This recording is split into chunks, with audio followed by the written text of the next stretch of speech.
Hello, everybody. My name's Ian. Today we are discussing this digital illustration, this flying glass demon piece. Um, this is similarly to the recent Destructive Edition piece about a robot that's actually made of glass instead of metal and normal metallic components that I deal with in other illustrations.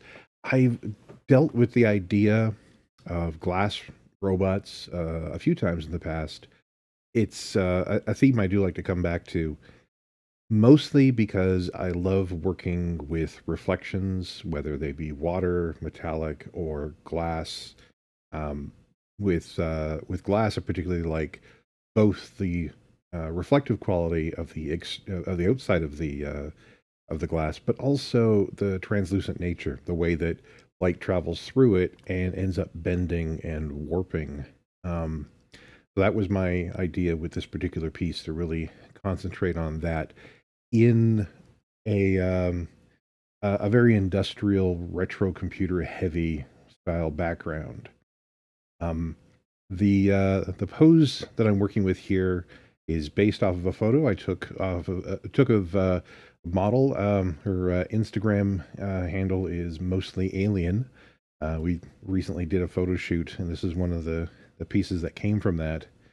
And I do have a reference sitting on a tablet beside me as I'm working on this, or as I work on this piece. Um, Actually, probably a composite of several different photos. It's very rare, actually, when I'm working with a photo reference, that I work from a single model reference. I'll tend to use two or three to to get a little bit more movement into the frame than necessarily would have been in a single photo. And that's certainly what ended up happening with this piece. Um, so initially, working here in Clip Studio Paint on my Huion Kamvas Pro 16 2.5K screen tablet, I laid down the rough idea of the figure, the basic construction.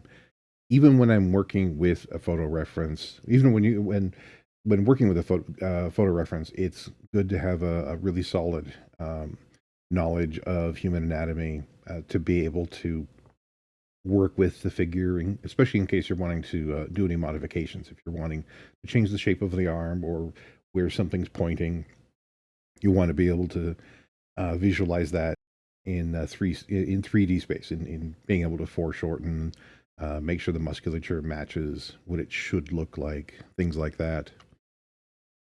So I still did the basic instruction as though I was not working with a model, and then once I have that laid down on one layer that was set to multiply, I drop down the opacity and go over it again on another layer set to multiply, then draw out what feels more like the final version of this illustration.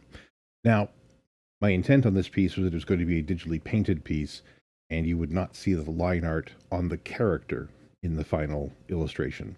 Again, just like the recent Destructive Edition piece, even though I'm putting a lot of line art within the character that would be showing the musculature and some of the reflections, that'll just end up being guides for me later for when I'm doing the actual painting.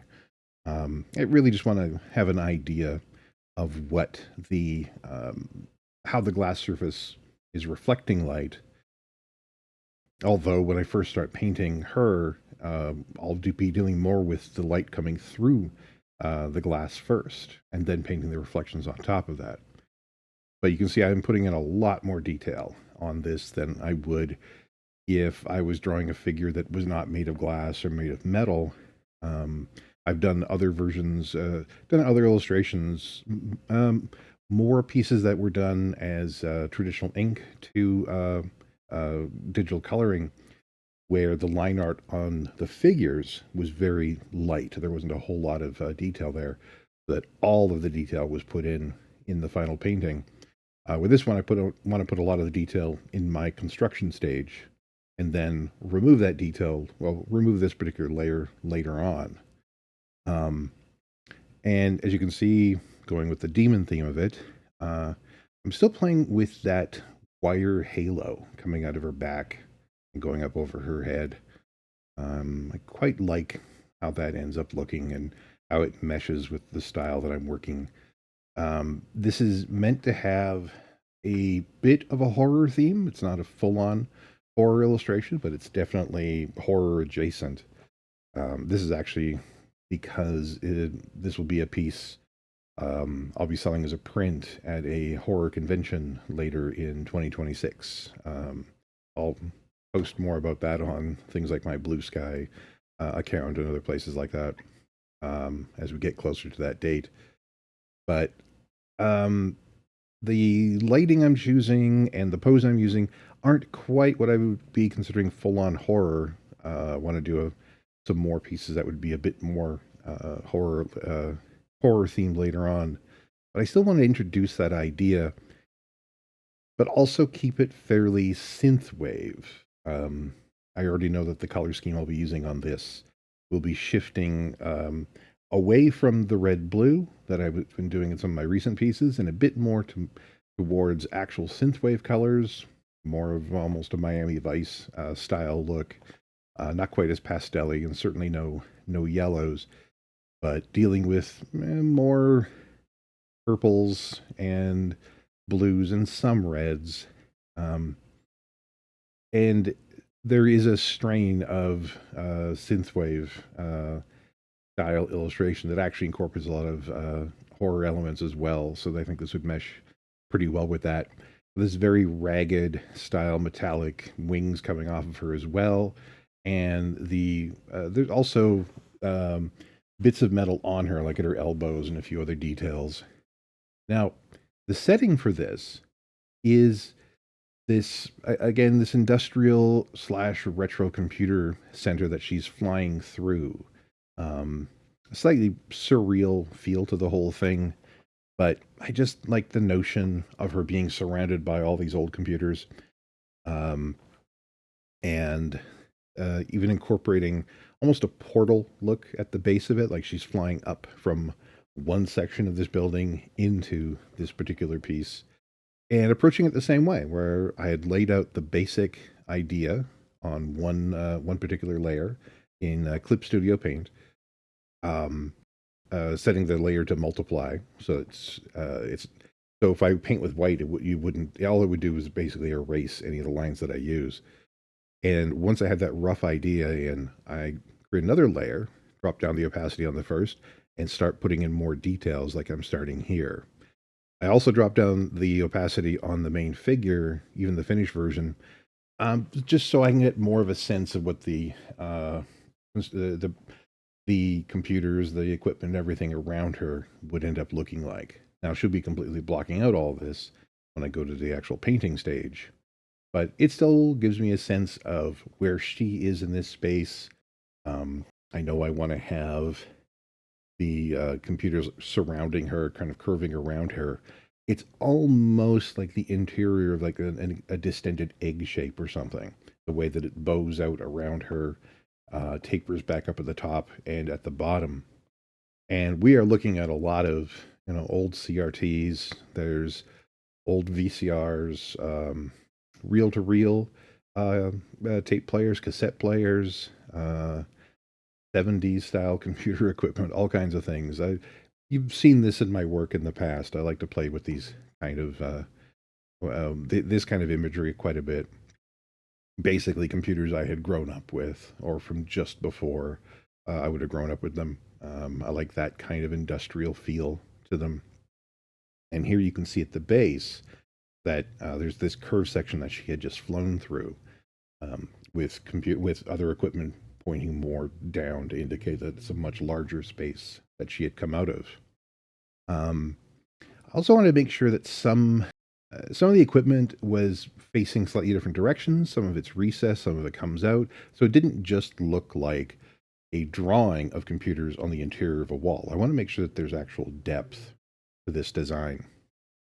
Now, once I have that basic background drawn in that I'm wanting, I'm using the quick mask tool here to select basically everything around the character, within the line art of the character, so that I can then erase all of the line art of the background. Um, Not completely necessary since I'm going to be coloring her on layers above all those background layers. But this way, if I end up playing with any sort of opacity, reducing opacity on layers or whatever, I won't have the line art come through that I didn't want. If I wanted to have any of the computer equipment behind her visible through her, which actually will end up happening, it's because I'm going to be painting it very deliberately, but distorting it. Um, so there we have all the finished line art. Now, again, with the process in all of my videos, whenever I do these pieces, I'll set up multiple layers that I'm painting on. The blue that I laid down, that is going to be the interior of all the various computer monitors. The monitors won't be that color blue any more than these computers will be these colors of purple. It's just a color to indicate that is a separate layer from everything else. So right now I'm dropping in, I think I did 4 or 5 different layers just for the computers. I could have all done basically the whole thing as one layer and hand painted it, but I felt that I wanted a little bit of separation, so I could paint them in stages to kind of indicate that some of these sections of computers were further back in space and some of them were a bit further forward in space. So now we're getting into actually painting. I had dropped down the opacity of the background line art, which will remain in the image. But I dropped it down so it was just a rough guide, and then going in and hand painting all the light, roughly thinking of the light falling on the setting as a bluish tint from one side, bit of a more of a reddish tint from the other, but not a super saturated, not a super rich blue or red. I wanted to save the more saturated versions of these colors for the main figure. More or less going with the color theory notion of things further away from the viewer being cooler and less saturated, and things closer to the viewer being warmer and more saturated. So the richer colors will be in the main character. And just quickly hand painting all of the computers as I go around and going up through the various layers. With my normal process of when I'm working on a layer, I paint each stage of that layer at pretty much the same time. So when I'm doing the deepest background of the computers, I do a rough paint job just to indicate light sources over that entire thing. Then I go start to put in one level of detail, maybe darkening some things where shadows are being cast, brightening up a few others, whether the that piece of a computer monitor or whatever, or a keyboard or something, would be facing more directly towards a light source. But I'll do it at all pretty much the same intensity over the entire layer at the same time. And then go over it again and go over it again. I like to build up these stages. And I carry that all the way through, whether I'm working on a background, whether I'm working on the figure itself. But yeah, on this particular layer, I started with the simplest painting over everything. And then I start putting in the medium tone, the mid-tones, essentially, is what they're usually referred to as, because I also tend to paint from dark to light, in the same way that I always paint from back to front. The initial composition is done from front to back, but I paint from back to front. Then I'll put down the darkest color I'm going to be using and start painting light into that space. The final step on the background, doing all the monitors at the same time. Now, the monitors are showing they're showing similar images. My initial notion was that they're displaying figures aimed towards the main character, but all the figures are slightly different. But then they get distorted.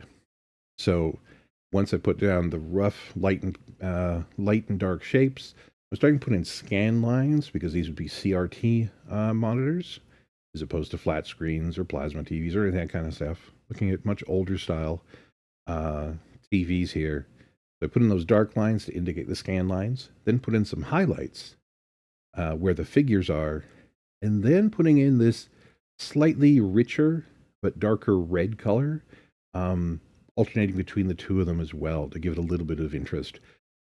This makes the monitors pop a little bit away from the background, um, to show that they are their own internal light source, whereas the purples and blues are being cast on them from an exterior light source.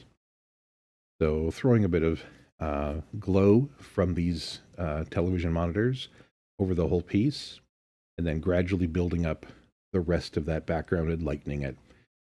Now, moving on to the main figure, um, change the color of the main figure to more of this purple, because right now what I want to do is paint a distorted version of that background into the figure.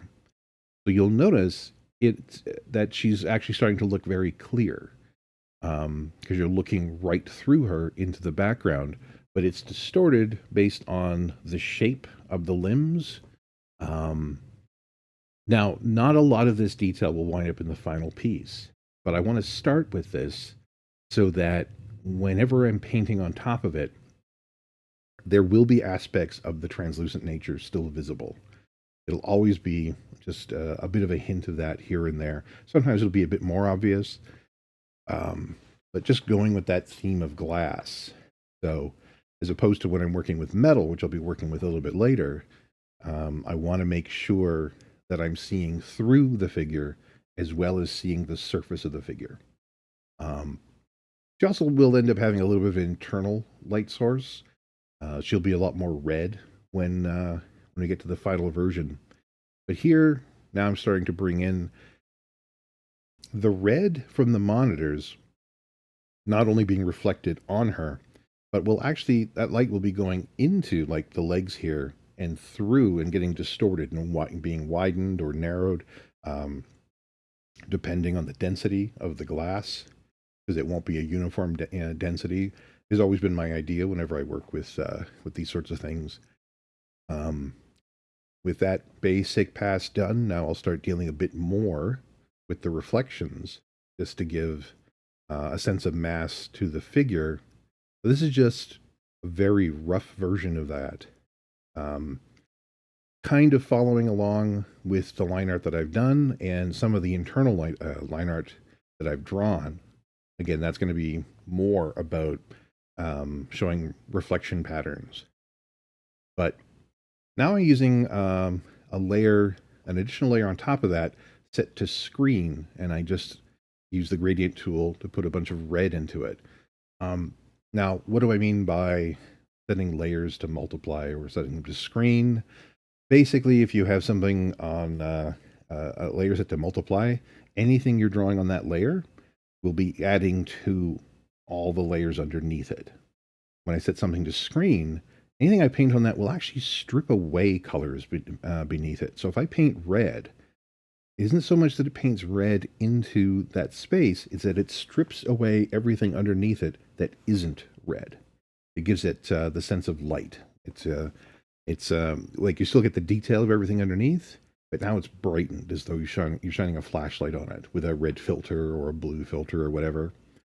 Um, with that first pass done, now I'm putting in um, some blue light from one side, from the right side of frame.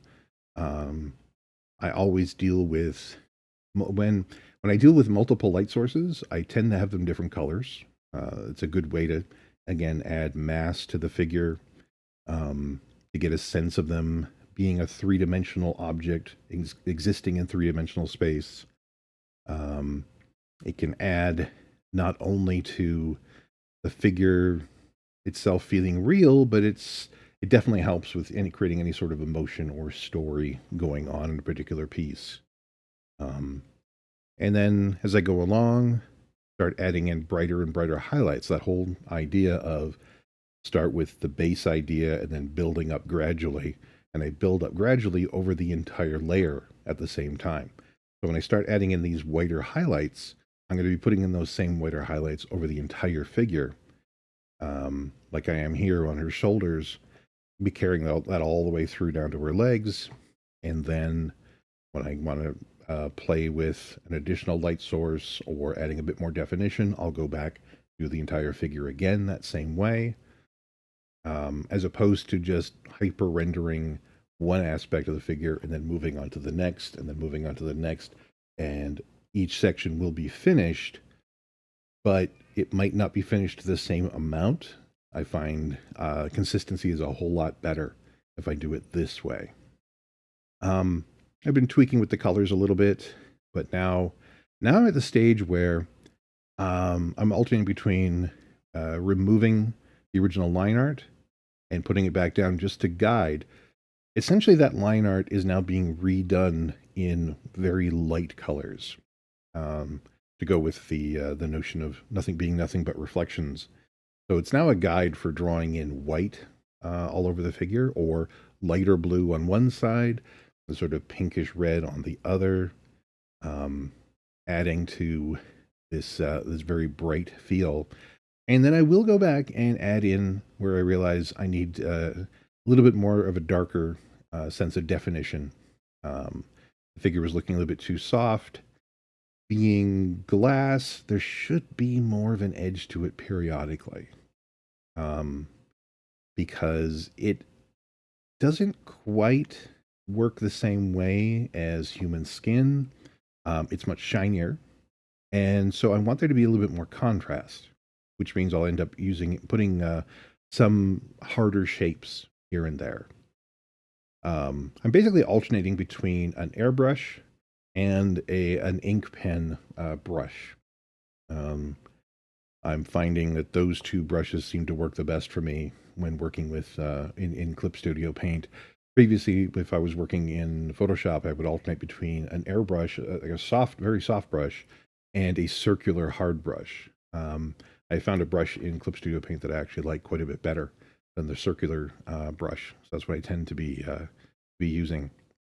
Um, and so here I'm also putting in some darker colors periodically just to give the figure a bit more definition, to really define the Terminator lines, where light on one side of a figure butts up against light on the other side and creates this. You can create this Terminator line. So I'm adding a little bit more of that to give the figure a little bit more detail. Now moving on to the metal on the figure. She has these bits of metal periodically. I'm treating the hair in much the same way as the metal. Now, a lot of this will look very similar. The amount of contrast in the metal will be very similar to the contrast that's in all the glass, but it won't have the translucent feel. Like you can see in the glass, there are places where the red color or the blue color warps a bit because of what I previously painted of the machinery behind her. And we won't be saying any of that with the hair, with any of the other metal accents on her, because none of that would have come through. If I was going to do anything like that, it would be reflections of the metal from in front of her, from basically where the audience, where the viewer is sitting. But for the most part, these elements are a little bit too small to really see much of that. Just like with the glass, I'm having a strong red light source on one side, and then it'll be then flipping over to using a blue light source on the other. Although right now I'm just putting in the highlights for the red, but then switching over to this purplish blue on the other side, a little bit stronger of a red of a blue, a little bit more saturated of a blue than what's appearing in the background, because she's the central figure. The attention, everything in the piece is meant to push the focus towards the main figure. One of the ways I'm doing that is the intensity of the color. That it's much more intense on her than it is in the background. You can flip that. There's nothing wrong with having a background having super intense colors and the main figure is very desaturated. That's another excellent way to play with that kind of contrast. It's a little bit trickier playing with saturated colors in the background and the foreground, but if they're very different types of colors, then it can work. But then you run the risk of things clashing and it just becomes an odd looking setup. But if that's what you're wanting, then that's fine. Now I also added in a lot of black around the eyes. Didn't show too much of the face being painted. It was pretty much painted in the same way as the rest of the glass figure. But I did add a lot more black around the eyes and within the eyes to really make them pop out. Um, that's where a lot of the emotion in a piece and the understanding of the character all comes from the eyes and their general expression. Um, and here we're getting into again playing with the red light on one side and then the blue on the other on her wings. I'd thrown in a lot of detail in my original line art for the wings, but really that again was just meant to be a guide. I wasn't committed to that. Um, really, just giving you the feel for the rounded nature of the wings, the fact that they're constantly moving, that they're constantly flexing so that she can fly. And now putting in, just working on the secondary color, working on the blues and the highlights over all of that. Now seeing how the glass is contrasting with the all the metal on her, I realized I wanted a little bit more contrast in the glass. So adding in basically an additional level of Terminator lines, a little bit harder level, a little bit darker color in there to give it a little bit more definition. Not a ton of it, but just to make it, the whole thing pop a little bit more, make all the glass pop a little bit more so it isn't quite so soft. Um, I do want to have the metal and the glass distinct from each other, but too much of that, and then the glass. The feeling I get is that was looking a little bit soft, and I like it a lot more once I add in the extra dark lines. Plus, I want to add in some darker effects around where the metal is. That essentially the metal is casting a shadow on the glass, but it's also reflecting in the glass. So it can really create almost a double reflection on different parts of the glass surface. So it can really help to define the figure. Um, Adding in a bit more of the Terminator lines and just helping to pick out the definition. And that's where I was talking about the glass seeming a little bit soft. You really weren't seeing the definition of the musculature quite as much. Now, you never will compared to the metallic figures I work on, or even working with regular skin tones. Glass will never be quite, never have quite that same level of definition. But I wanted to add just a little bit more. And clearly, there's so much stuff in the environment that's being reflected and refracted through her. We'll definitely get a little bit more of darker colors here and there, just picking up darker colors in the environment and all these computers and other equipment. Um, and now playing with a lighting effect to go with the idea that she's flying. First, I started with blues coming off of her, giving her a sense of movement, a sense of motion coming up into the environment. And I wanted to play with a lot of blues, including alternating between a very soft airbrush feel, but then also using the harder brushes to create these speckled patterns. It adds a little bit more movement. Again, not being quite as soft, but then also playing with the red. So it's as though the energy coming off of her to help her fly itself is blue, but moving through space, she's blurring. The blurring reds are the kind of basically the color of the figure, blurring behind her in space. So a combination of those two, we end up with a lot of purples. Again, we're getting a lot more of these synth wavy colors than uh, I've normally been dealing with lately. Although, if you go back, you can find quite a few much more synth wavy pieces that I've done. And now we're getting into the final polishing, where I'm adding in brighter highlights, both a soft brush for a nice burst of light, but then also following it with some harder brushed, almost speckle effects, and to give that super shiny sense of both the metal and the glass. And now adding in, to go with the horror idea, a bit more of these uh, really sharp teeth. I extended the black of the teeth, and then now putting in these brighter white highlights to extend that, to give her this this fierce look in her mouth. Again, going with the whole demonic notion of the character. And we are there. Right, here we go. We're down to the last stage. You can see the line art from in the background that I left that in there, even though there's none of that line art on the figure. I just felt that it worked really well in that background. And then dropping in my signature, and here we have the final piece, mostly shades of purple. There we go. So thank you very much for hanging out while I work on this. Hopefully I'll see you in the next video.